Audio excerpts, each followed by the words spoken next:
हर खबर पर होगी आपकी पकड़।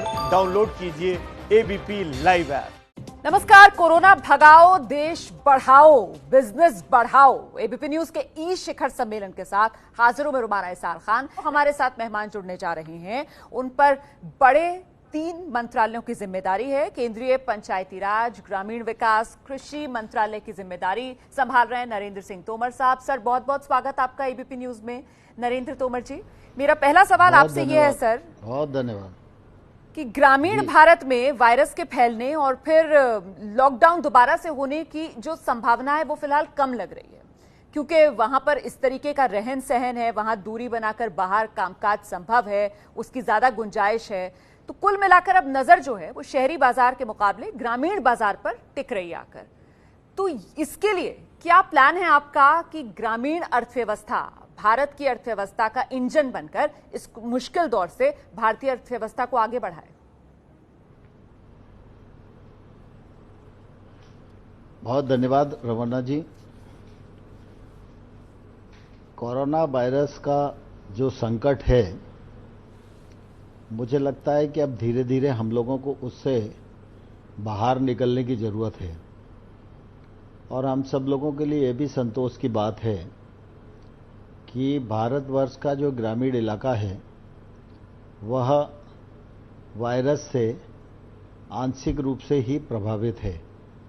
जो लोग बाहर से आ रहे हैं उसी के कारण थोड़ा बहुत दिखाई देता है, अन्यथा गांव का अपना जो संस्कृति है, रहन सहन है, उसके हिसाब से ग्रामीण क्षेत्र में निवास करने वाले लोगों ने इस संकट की घड़ी में काफ़ी अच्छा अनुशासन का परिचय दिया है और उसका फ़ायदा इस पूरे लॉकडाउन के अवसर पर पूरी देश को मिला है।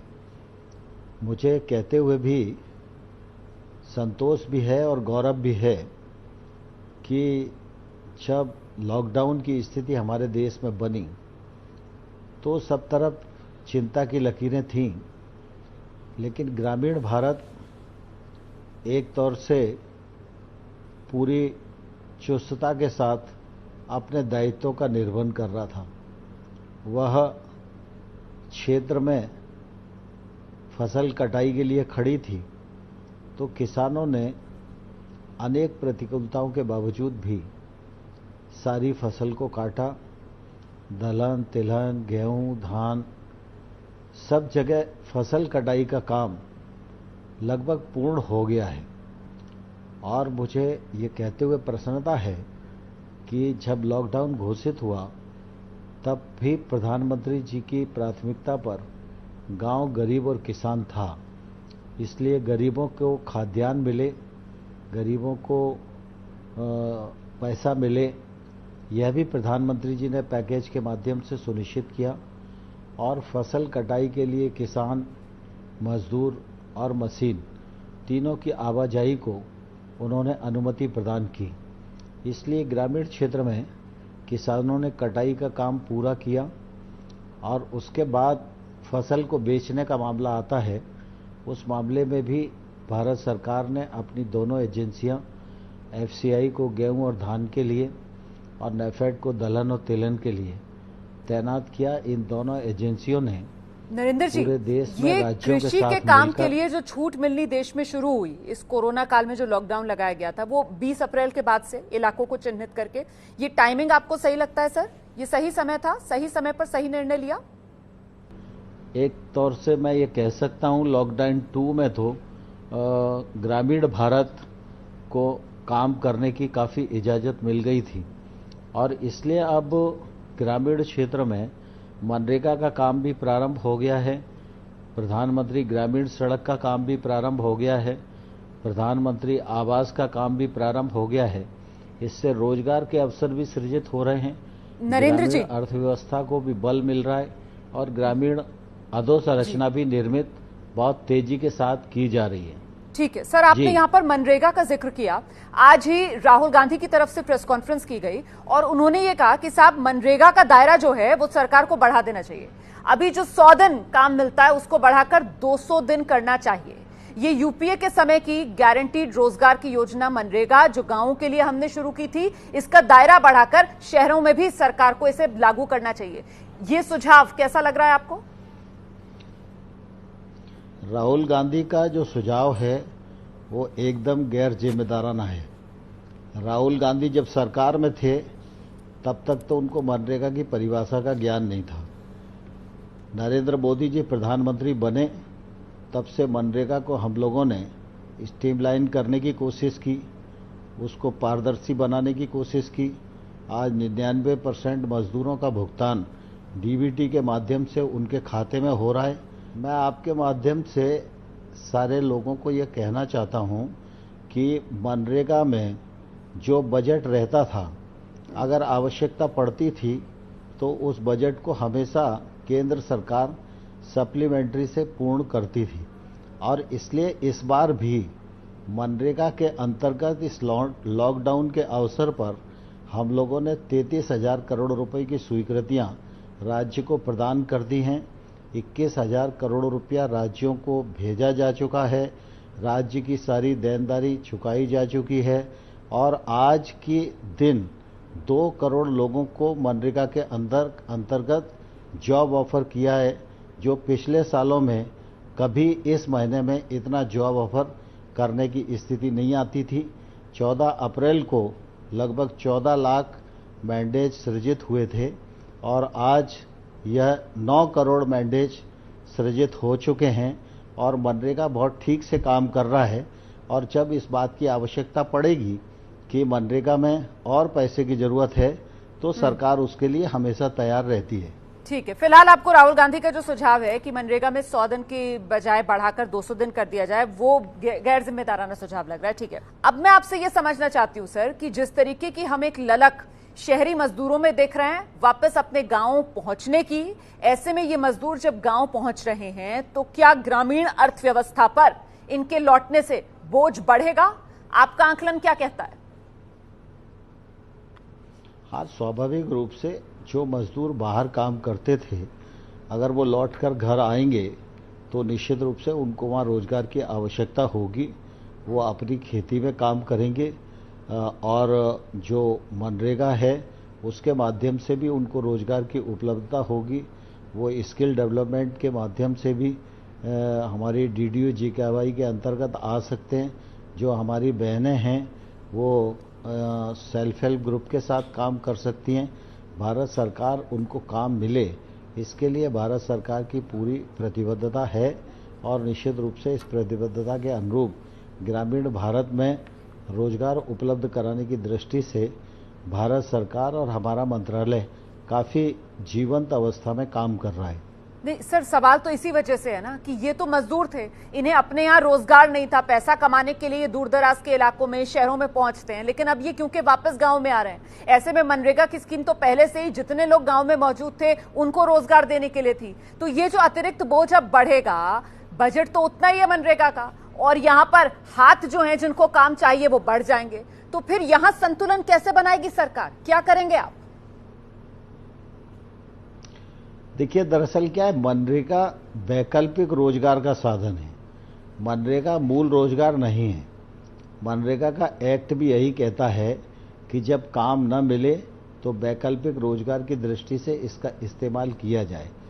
जो लोग मनरेगा के अंतर्गत काम करना चाहेंगे, जिनका जॉब कार्ड बना हुआ है, वो आज भी कर सकते हैं और जो अतिरिक्त लोग आए हुए हैं, अगर उनको जॉब कार्ड बनाने की आवश्यकता महसूस होती है तो हम जॉब कार्ड बनाने की भी इजाज़त देंगे और मनरेगा के अंतर्गत वो काम मांगेंगे तो निश्चित रूप से उनको काम भी उपलब्ध कराएंगे। ठीक है सर, अगला सुझाव जो कांग्रेस पार्टी की तरफ से दिया जा रहा है खासतौर से खेती और किसानों को लेकर, वो ये कह रहे हैं साहब आप जो खाद है, कीटनाशक दवाइयां हैं, ट्रैक्टर हैं या खेतीबाड़ी के इस्तेमाल में आने वाले बाकी उपकरण हैं, उस पर से सरकार को GST फौरन हटा देना चाहिए। इस बारे में सरकार विचार कर रही है या करेगी? देखिए, दरअसल क्या है कि सामान्य तौर पर कोई भी डिमांड करना तो बहुत आसान होता है। सब इस बात को जानते हैं, GST को घटाना और बढ़ाना यह भारत सरकार नहीं करती। यह काम GST काउंसिल के अंतर्गत आता है।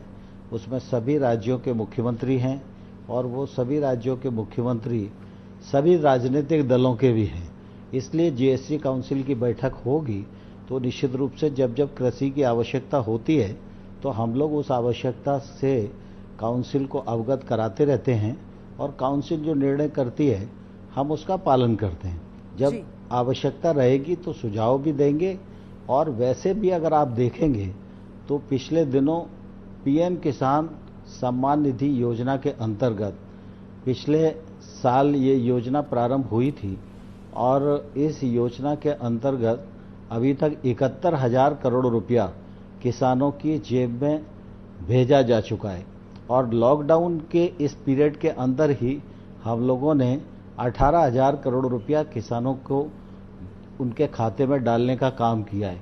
ठीक है सर, आपने क्योंकि पीएम किसान सम्मान निधि योजना का यहाँ पर जिक्र किया तो किसानों के मन में बात यह है कि साहब ये कोरोना काल, संकट काल, यहाँ पर हम उम्मीद कर रहे थे कि सरकार हमें कुछ एक्स्ट्रा आर्थिक मदद देगी, लेकिन आप तो वही जो पिछले साल आपने योजना लागू की थी पीएम किसान सम्मान निधि, उसी के 2,000 रुपए किसान के खाते में डालकर उसी को कोरोना काल में गिन रहे हैं। सर ये कितना जायज है?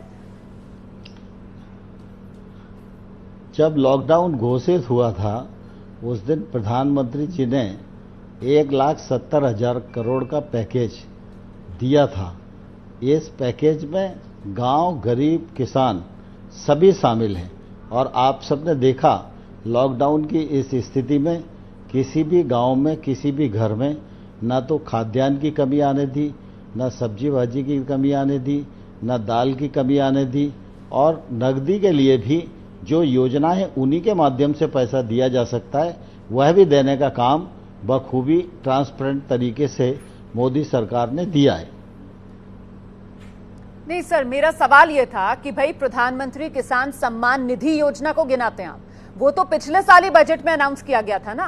कोरोना काल में किसान की आर्थिक मदद के लिए आपने एक्स्ट्रा क्या किया? वो तो कुछ भी नहीं किया।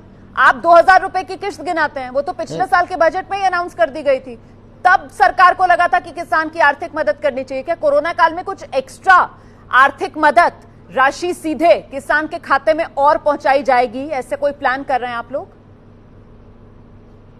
किसान की जो मदद है वो निश्चित रूप से हर योजना के माध्यम से की जाती है। किसान को 2,000 रुपए और अनाउंस कर दिया, सिर्फ यही मदद नहीं है। पीएम किसान योजना के अंतर्गत एक वर्ष में 75,000 करोड़ रुपए देने का प्रावधान है। पिछले बार 71,000 करोड़ रुपया उनको वितरित किया गया। इसके अतिरिक्त चाहे वो फर्टिलाइजर पर सब्सिडी हो, चाहे वो बीज पे सब्सिडी हो, चाहे वो पेस्टिसाइड पर सब्सिडी हो, चाहे जनधन के माध्यम से उनकी मदद हो, चाहे अन्य कामों के माध्यम, योजनाओं के माध्यम से मदद हो, भारत सरकार की प्राथमिकता पर किसान है और इसलिए किसान को हम हर संभव प्रयास करते हैं कि योजना के माध्यम से उसको मदद पहुंचे। एक और मुद्दा मैं आपके सामने रखना चाहती हूं सर, क्योंकि किसान उससे बहुत परेशान है। वो ये कि अभी हाल में जिस तरीके से बिन मौसम बरसात नहीं, बाकायदा ओले, बड़े बड़े ओले पड़ गए, उससे किसानों की जो फसल है उसे बहुत नुकसान हुआ। अच्छा, फसल बीमा लिया हुआ है, लेकिन क्योंकि लॉकडाउन है इस वजह से भाई सर्वे की टीम्स भी नहीं आ रही हैं।